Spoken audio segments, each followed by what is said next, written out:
गांव को मैं नमन करता हूँ, प्रणाम करता हूँ, क्योंकि ये गांव, इसका नाम ही है प्यासी।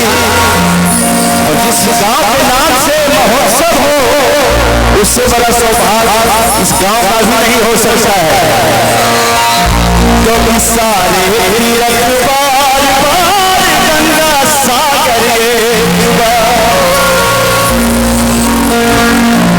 मैं इसलिए बोला कि सारे तीरथ पार पार गंगा सागर एक बार, मैं क्यों बोला?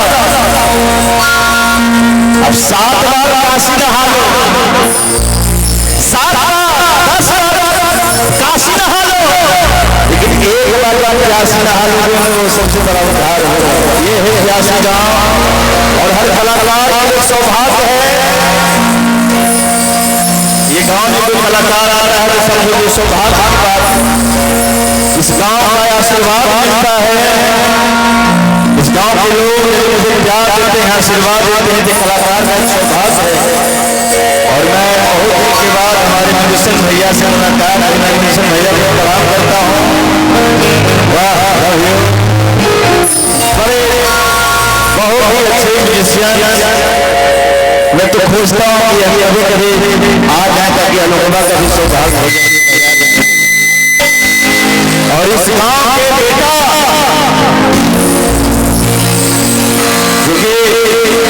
पूरे भोजपुरी में, पूरे हिंदुस्तान में नाम कर रहा है, और उनके आशीर्वाद से मैं चाहूंगा निहाल मिश्रा बाबू जोरदार ताली से स्वागत करे। इस गांव का बेटा है, प्यासी गांव का। वाह,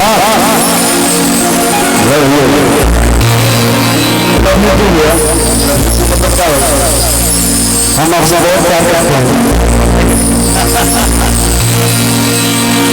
और बच्चे अभी आ रहे थे, रघु, वाह, इतना छोटा बच्चा और इतना परफॉर्मेंस दे रहा है ना, विदाउट एजुकेशन से बिना घबराहट के इतना परफॉर्मेंस दे रहा है।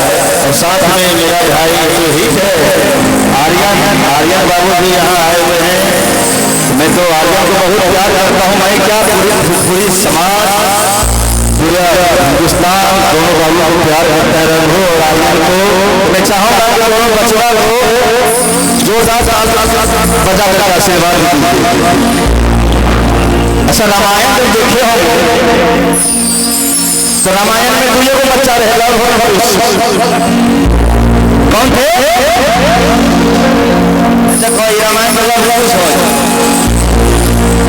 बहुत अच्छी बात है कि इस धरती पे आए हैं बाबू, और मेरा भी सौभाग्य रहा है। मैं तो हनुमान बन के खड़ा हुआ। बाबू तुम लोग बहुत अच्छा गाते हो। रघु है, इधर आर्यन बाबू है, और मैं बीच में हनुमान हूँ। राम तो इस गांव के लोग हैं। बड़ा अच्छा लगा।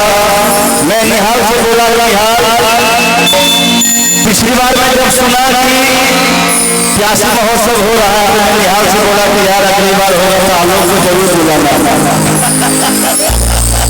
और आज निहाल ने मुझे बुला करके, और मैं सबसे बड़ा श्रेय दूंगा उनके बड़े भैया रोहित मिश्रा भैया को, जो कि इतने बड़े कार्यक्रम को सफल बनाने में आप लोग का योगदान। मैं कहाँ है रोहित भैया, है कहाँ? रोहित भैया बहुत कम बोलते हैं, बहुत कम रहते हैं। क्या लाएंगे ही नहीं। चलिए हम